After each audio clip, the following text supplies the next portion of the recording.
Aloha mai kako, my name is Relle and welcome to my kitchen where I like to share all my favorite island and Hawaiian style recipes. And today we'll be making kirimochi. Now, I know you're gonna tell me kirimochi is not Hawaiian. And I know that, it's Japanese. However, Japanese culture and cuisine have become such a huge part of today's local Hawaiian culture and cuisine that I thought, why not?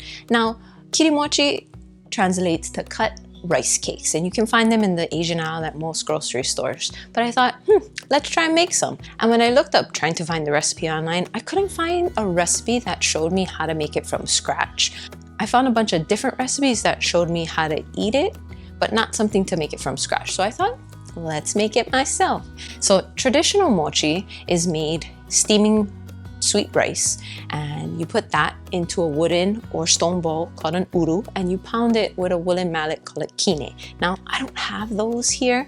Some people do. I don't have those. But I did find a recipe to make it in the stand mixer, which I thought was pretty cool. I've got one of those, so we'll make the base with that. And all you really need is sweet rice and water to make it. So let's get started with that. First, you're going to need to get yourself some sweet rice. It's a short grain rice and it looks like this, and you can find it at most grocery stores in the Asian aisle. You're going to want to rinse the rice, and I like to do that in the rice pot. So you just pour the rice in, run the water over, and you'll swish your hand in it like this, and you'll start to see the water get milky. That's all the extra starch on the rice. You'll want to rinse that off as best you can. So once the pot is full and you rinse it off, then you can dump the water out, and then you'll do it again. It probably takes, I don't know, 3-5 times maybe. You can also put the rice into like a strainer and like a fine mesh strainer, and run the water through until it runs clear like this, and then you're going to cover it with an equal amount of water. I do want to mention the cup that comes with the rice pot, like a rice cup, is called 1 cup, but it's actually less than your standard US cup like this. A rice cup is about 180 mLs, where a standard US cup is 240 mLs. And now to cook the rice. You can cook it on the stove top, you can cook it in the Instant Pot, or what I like to do is cook it in a rice pot. Push the button, 20-25 minutes later, and it's done. It'll look like this. You're then going to place the cooked rice into a bowl of a stand mixer like this. Now, the rice is very sticky, so be careful. And you'll go ahead and fit it with the dough hook that looks like this. Go ahead and put that on. You're going to raise the bowl and you're going to set it to low speed. So I have a KitchenAid, so it's probably stir or level 2. And you're going to mix that for about 10 to 12 minutes. You'll want to stop it in between and use a wet rice paddle or a rubber spatula to push the rice down to get it to stop sticking on the side of the bowl, and start the mixing again. When it's done, it'll start to look like this and it'll start to ball up. That's when you'll swap out the dough hook for the paddle attachment. So just use a wet rice spoon like I am here. If you don't have it, like I said, you can use a spatula, scrape it off like this, and then you'll go ahead and replace that with the dough hook. Yeah, don't forget to scrape down the side so you get all the extra rice that starts to stick. Then you're going to mix this for another minute or 2 just to get it to finely mix together and become a smooth paste-like consistency. You'll want to stop it about every 30 seconds and again wipe down the sides of the bowl to stop the mochi from sticking. If you start to find that the mochi is getting too sticky, like it did here, just dip your spoon in water again and you can go back in and push the mochi down. After you do this a few times, you'll start to notice that the mochi becomes a lot smoother, and when it's done, you'll get to a consistency that looks a little something like this. So super sticky and stretchy and smooth, and this is the base of your mochi. Little secret tip, as soon as you're done with whatever tools you're using, soak it in water. Cleanup will be so much easier.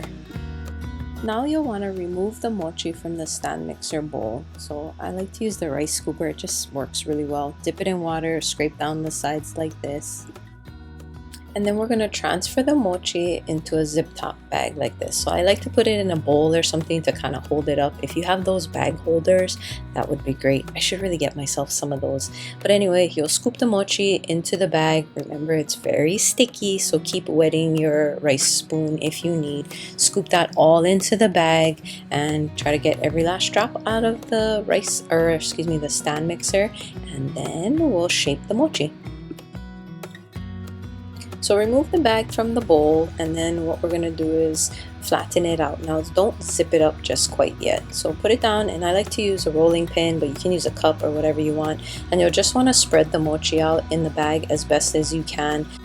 I kind of struggled getting the corners to look really nice, but that's just a perfectionist in me. Whatever, I decided to be done with it. So zip it up, and then you'll place it in the freezer for 2 to 3 hours to harden. Now, as I mentioned, Japanese culture and cuisine is a huge part of today's Hawaiian cuisine. And a common thing we like to do here in Hawaii for New Year's is to make mochi. Some families have the traditional means to make it, and that's super fun. Another thing that people like to eat on New Year's or around the New Year's is ozoni soup. Ozoni is a Japanese mochi soup, and I have a recipe for that up here, or you can check it out in the description box below. Also, don't forget, all recipe instructions and ingredients are always listed in the description box below. Another popular mochi recipe that I like to make, especially for my kids because it's so fun, is chichidango style mochi. It's often sweetened and colored. And we make this every year for Boys' Day and Girls' Day, which is May 5th and March 3rd respectively. And the kids take it to school to share with their friends. It's a big thing here in Hawaii, and it's like Mother's Day, Father's Day, but the kids have their own day. They've kind of tried to change it to Children's Day, but here in Hawaii, we still do Boys' Day and Girls' Day. After your mochi is hardened, you'll remove it from the freezer. Now, I tried for the life of me to get it out of this bag, and it just didn't work. If you have a trick that might work better, great, but I figured you might as well just cut through the bag. I know it's a little bit of a waste, but that's okay. So what you're gonna do is you're gonna cut them into rectangle shapes, because that's what the shape of kirimochi is, and you'll just cut through the plastic. When you're ready to use the mochi, you'll just peel that plastic off and discard it, just like the ones at the store. They're wrapped in the plastic. So you remove it and it'll look like this. And that's how you shape the kirimochi, because essentially it's cut rice cake, right? And then you're gonna wanna flavor it and cook it and eat it in various ways. So I'll show you 3 different ways that I like to enjoy it. The first way to reheat the kirimochi or to cook it is to put it on the tray like this. Now you'll want to spray the tray with nonstick cooking spray, and I'll show you why in a bit. But then you'll place that into the toaster oven and set to toast for a couple of minutes, and you'll see the mochi puff up like this, and then the tops will become golden brown, and you can remove it. And you see how it slides down nicely here? It will come off, but if you let it cool down, then it really sticks to the pan without the non-stick spray. As you can see here, I really struggled to get it off, and you can see the mochi is super sticky because it sticks to the chopsticks like this. But if you just spray the pan, it comes off so much easier like this. Voila! And in this style, we'll make kinako mochi. So add kinako, which is a soybean flour, and sugar, and mix that up. And then you'll place the mochi into a bowl of heated water. You can either heat it up in the microwave or boil it. Remove the plastic wrap, set it in the water for a minute or 2, depends how frozen it is. Once it gets soft, you'll remove it and you'll put it into the kinako, and you'll make sure it's dusted and covered. Flip it over, get the other side done, and that's what it'll look like. And then you'll want to continue with the rest of the mochi like this. You'll go ahead and dip it through again, place it on a plate, and then when it comes time to store, place it in an airtight container. For the next one, we're gonna fry. Non-stick cooking spray, don't forget. Then you'll place the mochi into the frying pan over medium-high heat, and you'll fry until golden brown. It'll start to puff up a little bit. I like it a little bit on the lighter side, so I removed it a little bit earlier, but you can let it cook for a little bit longer if you'd like. When it's done, remove it from the frying pan and place on a rack or a plate like this. I like to use that fried mochi for this style of mochi. This is called anko mochi, and this anko is a sweetened azuki bean paste. So the azuki beans are cooked down and mixed with a little bit of sugar and some water, and you can place it on the mochi. You can fold it over like this or leave it straight. For the last one, isobeyaki. So you're gonna mix shoyu with sugar like this, and you'll take the fried mochi. Now see, when you put the fried mochi onto a plate, the steam from the mochi or the heat will create steam and it'll cause the mochi to stick and not be so crunchy.